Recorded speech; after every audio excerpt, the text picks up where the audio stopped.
Hello, I'm Sarah Waters, very excited to be here at the glorious Rosewood Hotel in London for the second Stylist book club. I'll be talking about my new book, The Paying Guest, which is published today, so looking forward to a great evening.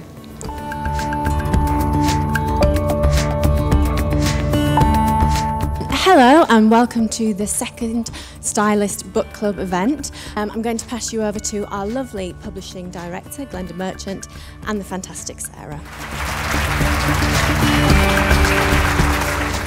She did not feel prim, she realised.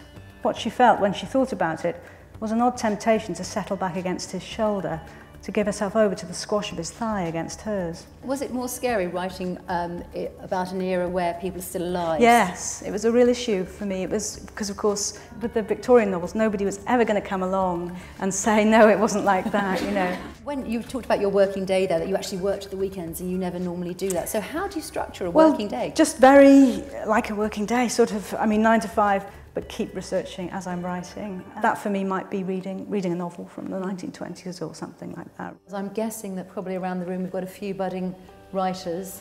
Would you have any advice for them? Just do it, as they say.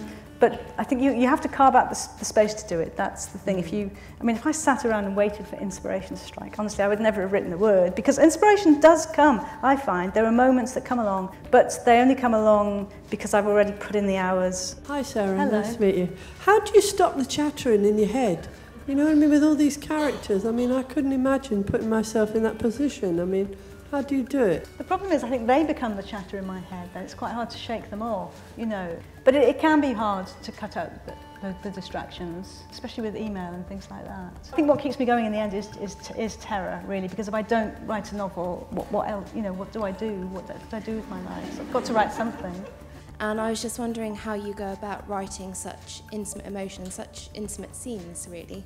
Well, I think like all of the scenes, just sort of thinking it through, and thinking, what would this really feel like? We often have the experience of watching films or reading novels in which we're told somebody is feeling something, or and you kind of think, oh, would you really feel like that in that situation? I don't believe it. And so I've always wanted to try and get it right and make it ring true, And there is an awful lot of emotion in this book. So thank you very much for coming, everybody. And thank you.